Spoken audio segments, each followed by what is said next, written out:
Alright, welcome to this video. It's a bit more of a casual video this time. For anybody interested, I am having a good start to the new year, very busy. Yeah, flat out working, meetings, strategy, a lot of forecasting. But yeah, it's good. It's an enjoyable time of the year.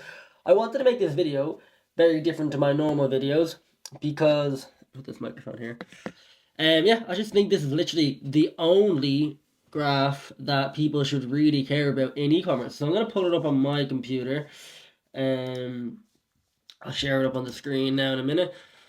But yeah, this graph here, right? Why is this not going?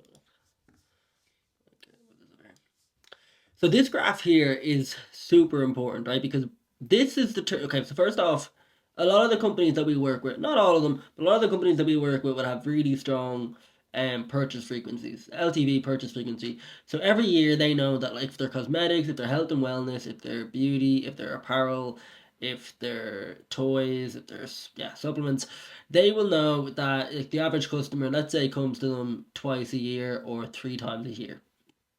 3 times in 18 months seems to be the most common.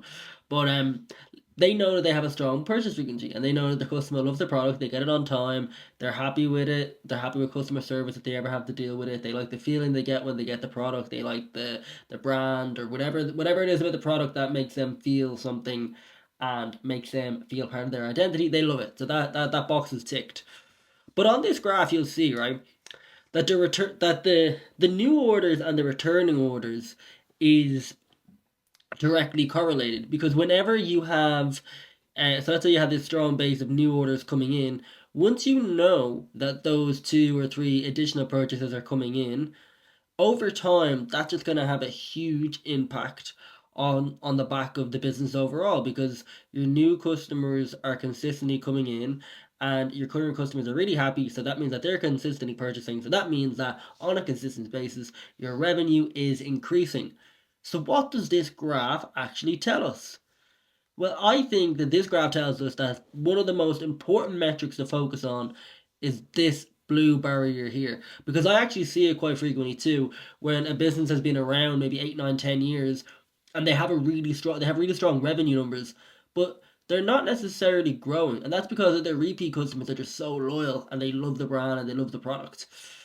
So when they start working with us, they're like, okay, cool, we have this really strong base. We're doing a couple of million per year.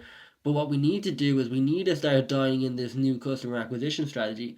And that's when you start having, creative conversations, CPA conversations, new cost to acquire a customer conversations, acquisition MER, and develop a real strategy to really get this consistent foundation of growth, I suppose, which will complement the overall business growth because these additional purchases will correlate with the new customers.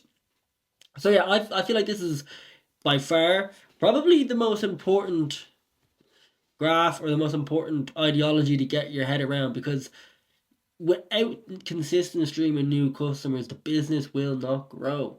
You need to always be getting new customers, and that's why probably about the second half of last year, I made it mandatory in our like check-ins and our reporting to focus on a weekly and on a monthly basis on new customers coming into the businesses on a monthly basis.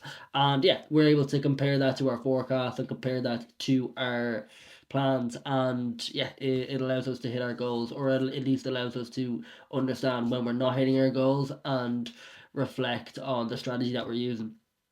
So yeah, really appreciate jumping in on this video. Let me know if you actually like these kind of videos because I'd happily do more of them. They're a lot less time consuming than going to the studio and then recording videos like that. So this is ideal for me. I know it's not the most ideal setup, but yeah, this is a bit more of an ideal situation for me. But yeah, that's pretty much me. Excited for the year ahead. Please do, if you have watched this video, please do subscribe down below. And also, there's some stuff in the comments. If you want to schedule a call with us, there's the landing page. But then, if you're not interested in that, if you're in marketing, you're an e-commerce manager, you are Facebook ads, financial forecasting, retention. There's a really good ebook, The 5 Pillars of Online Business Success, which will have a lot of information that I feel like anybody could get benefit from. So yeah, Let me know if you have any questions in the comments below. I appreciate you checking out the video, and let me know if you agree with this concept.